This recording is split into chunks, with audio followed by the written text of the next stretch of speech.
प्यारे बच्चों, आइए आज एक प्रश्न हल करते हैं। प्रश्न संख्या 3 आपके पुस्तक में है, जिसमें दिया गया है कि अ ब स एक फर्म के साझेदार हैं।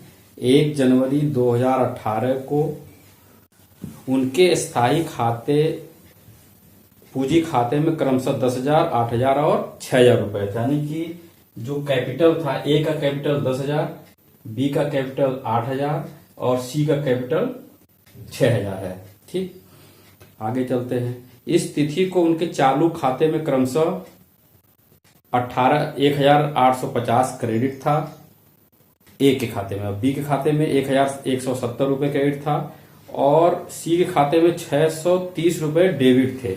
यानी कि ए और बी के खाते में रुपए क्रेडिट थे, पैसा था उनके खाते में, और सी के खाते में कम था। यानी कि हम यहाँ पे अगर करंट अकाउंट की बात करें, पार्टनर्स करंट अकाउंट, तो जो बाई बैलेंस है, ए के खाते में 1,850 रुपए, बी के खाते में 1,170 रुपए और दूसरी तरफ ये क्रेडिट हो गया, और डेबिट साइड में आपका जाएगा बाई टू बैलेंस सी के खाते में 630 रुपए। ठीक, फिर आगे है कि पूंजी पर 6% वार्षिक दर से ब्याज दिया जाता है, यानी इंटरेस्ट ऑन कैपिटल जो है वो 6% है। तो हम उसको कैलकुलेट कर लेते हैं। इंटरेस्ट ऑन कैपिटल, ए का जो कैपिटल है उसने 10,000 रुपया लगाया है, 6% की दर से उसका जब हम कैलकुलेट करेंगे तो 600 रुपया आएगा। बी का इस तरह 8,000 रुपया उसका कैपिटल था, उसमें 6% की दर से कैलकुलेट करेंगे तो 480 रुपए आएंगे। सी का देखेंगे तो सी ने 6,000 रुपए कैपिटल लगाया था, 6% की ब्याज की दर से उसका 360 रुपए आए। ठीक, ये कैलकुलेट कर लिए इतना। फिर आता है कि आहरण पर कोई ब्याज नहीं लिया जाएगा, यानी कह दिया कि जो भी आप ड्राइंग करेंगे उस पर कोई इंटरेस्ट नहीं लिया जाएगा। फिर अ और ब ने क्रमशः, और ब को क्रमशः 900 रुपए और 600 रुपए वार्षिक वेतन, यानी ए को सैलरी दिया गया 900 रुपए, बी को सैलरी दिया गया 600 रुपए। आगे आ गया प्रश्न में साझेदारों को के लाभ विभाजन का अनुपात दिया गया है, यानी जो प्रॉफिट हो रहा है उसके प्रथम 2,000 का विभाजन किया जा रहा है। तो यहाँ पे हम आपका बात करते हैं, इस पे बात करते हैं। अभी आगे चलते हैं। अगले का 2,000 पर 40%, 30%, 30% और शेष समान दर से बटेगा। इस पे अभी चर्चा हम करते हैं। फिर आगे अगर लिख रहा है कि 31 दिसंबर 2018 को वर्ष का विभाज्य लाभ वेतन के पश्चात किंतु पूंजी पर ब्याज, यानी कि यहाँ पे एक चीज और कह रहा है कि जो भी हम प्रॉफिट आपका है, ये जो एप्रोप्रिएशन अकाउंट में कि जो हमारा नेट प्रॉफिट था, नेट बैलेंस की जगह यहाँ पे हम अगर नेट प्रॉफिट कर दें तो ठीक रहेगा। अच्छा सा नेट प्रॉफिट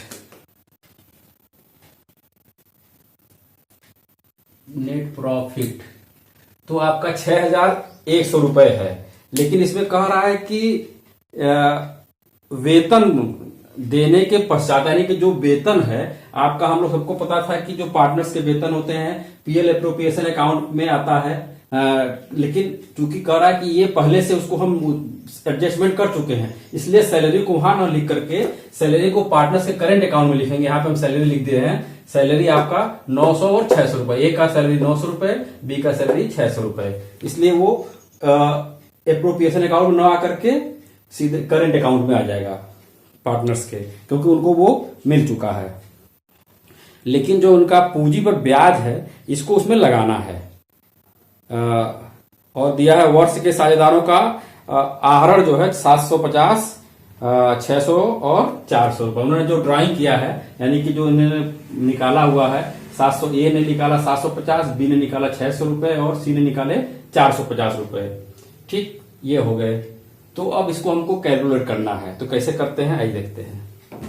जैसा कि पता है कि जो नेट प्रॉफिट आपका है वो 6,100 रुपए है, और इसमें सैलरी को नहीं शामिल करना है, सिर्फ आपको कैपिटल का जो इंटरेस्ट है वो शामिल करना था। हमने पहले कैलकुलेट कर लिया कि ए का जो कैपिटल का इंटरेस्ट है वो 600 रुपए है, बी का 480 रुपए है और सी का 360 रुपए है। तो हमने यहाँ पे डाल दिया ये 600 रुपए 480 रुपए और 360 रुपए।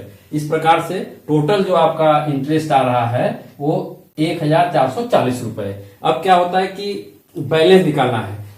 6100 में से, यानी 6100 में से हम 1440 रुपए अगर हम माइनस कर देते हैं तो हमारा आ जाता है आपका, यहाँ पे देखिए करके दिखाया हूं, यहाँ पे 6040 में से 100 जाता है 4660 रुपए। यानी हमको 4660 रुपए को एडजस्ट करना है, जिसमें कहा रहा है कि प्रथम 2000 रुपए, यानी कि जो पहला 2000 रुपया है उसको ए को 50% देना है, बी को 30% देना है और सी को 20% देना है। उसके बाद हमने इसमें से माइनस कर दिया 2000, तो 2660 रुपए है। उसके बाद दूसरे 2000 रुपए में 40%, 30% और 30% देने हैं। फिर जो शेष बचता है वो तीनों को समान रूप से बांट देने हैं। तो इस हिसाब से हमने पहली कंडीशन है, जो पहला 2000 रुपए है उसको बांटने के लिए कि ए को जो मिलेगा वो 2000 रुपए का 50%, यानी 2000 का 50% निकालेंगे तो 1000 रुपए आएगा।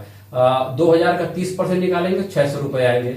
2000 का 20% निकालेंगे तो 400 रुपए आएंगे। यानी कि ये जो है यहाँ पे net profit transfer to capital account जो करते हैं, तो यहाँ पे 1600, ये प्रथम 2000 रुपए का हो गया। ये प्रथम 2000 रुपए का डिस्ट्रीब्यूशन हो गया। फिर दूसरे 2000 रुपए का डिस्ट्रीब्यूशन करना है, तो कह रहा है जैसे नियमानुसार कि 40%, ए को 40% दिया जाएगा, बी को 30% और सी को 30%। हिसाब से 40, 4, 800, 600 और 600 रुपए मिलेंगे। 800, 600, 600 रुपए दिए गए। अब शेष जो बचता है 660 रुपए, इसको तीनों को समान रुपए बांट दे, यानी 660 रुपए है। 660 रुपए को 3 हिस्से में बांट देते हैं तो 220 रुपए आता है। सिंपल सी बात है कि 660 रुपए 3 लोगों को बांटना है तो 220 रुपए, 220, 220, 220 आएंगे यहाँ। 220, 220, 220, यानी कि 3 हिस्से लग गए हैं। यहाँ पे 2000 रुपए का पहला 2000, दूसरा 2000 और तीसरा 660 रुपए का ये डिस्ट्रीब्यूशन हम लोगों ने यहाँ पे कर दिया है। और इस हिसाब से ये ए का जो टोटल आएगा आपका 2020 रुपए, बी का टोटल आएगा 1420 रुपए और सी का आएगा 1220 रुपए। ये इनके प्रॉफिट है, जो नेट प्रॉफिट है इनके कैपिटल अकाउंट में ट्रांसफर होगा, यानी कि इनके हम पार्टनर्स के करंट अकाउंट में उसको डालेंगे नेट प्रॉफिट। इस तरह से जो ये नेट प्रॉफिट आपका है, ये नेट प्रॉफिट आपका यहां देखेंगे तो इसके यहां पाया जाता है नेट प्रॉफिट ए का, बी का और सी का।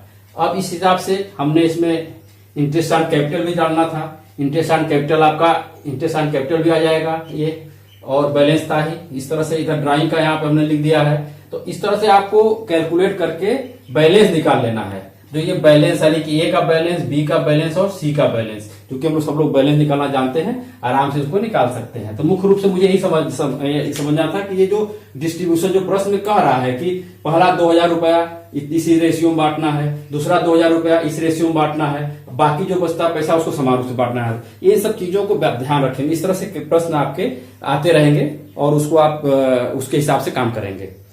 तो मैं समझता हूं कि प्रश्न आपको समझ में आ गया होगा और आगे करते रहिए, फिर बीच बीच में से बात करते रहेंगे।